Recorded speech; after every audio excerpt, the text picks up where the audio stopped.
Good morning, and welcome back once again to Mornings in Luke. I'm so glad you all could join me as we take a journey through parables of Luke one more time.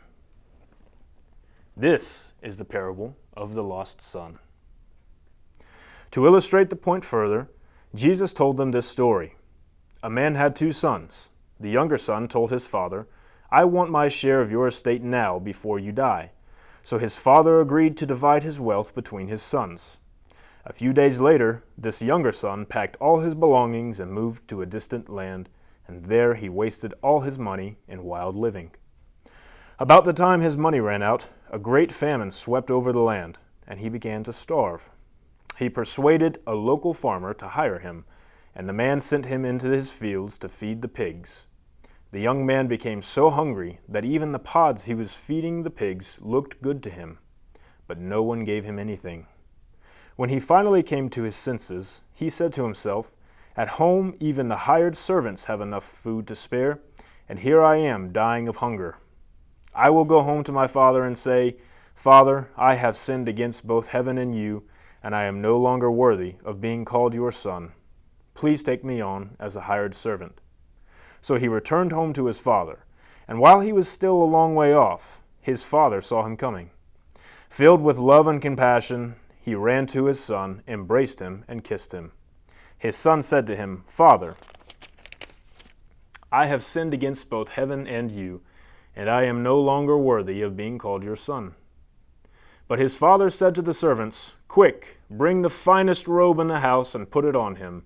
Get a ring for his finger and sandals for his feet, and kill the calf we have been fattening. We must celebrate with a feast, for this son of mine was dead and has now returned to life. He was lost, but now he is found." So the party began. Meanwhile, the older son was in the fields working. When he returned home, he heard music and dancing in the house, and he asked one of the servants what was going on. "Your brother is back," he was told, "and your father has killed the fattened calf. We are celebrating because of his safe return." The older brother was angry and wouldn't go in. His father came out and begged him, but he replied, "All these years I've slaved for you, and never once refused to do a single thing you told me to. And in all that time you never gave me even one young goat for a feast with my friends. Yet when this son of yours comes back after squandering your money on prostitutes, you celebrate by killing the fattened calf." His father said to him, "Look, dear son, you have always stayed by me, and everything I have is yours. We had to celebrate this happy day, for your brother was dead and has come back to life. He was lost, but now he is found."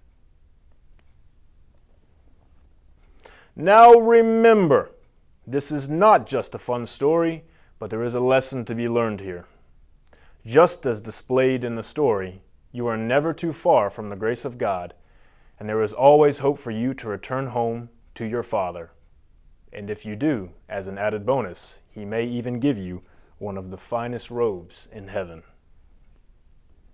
Thank you so much for joining me as we took this journey through the book of Luke, and we hope to see you again.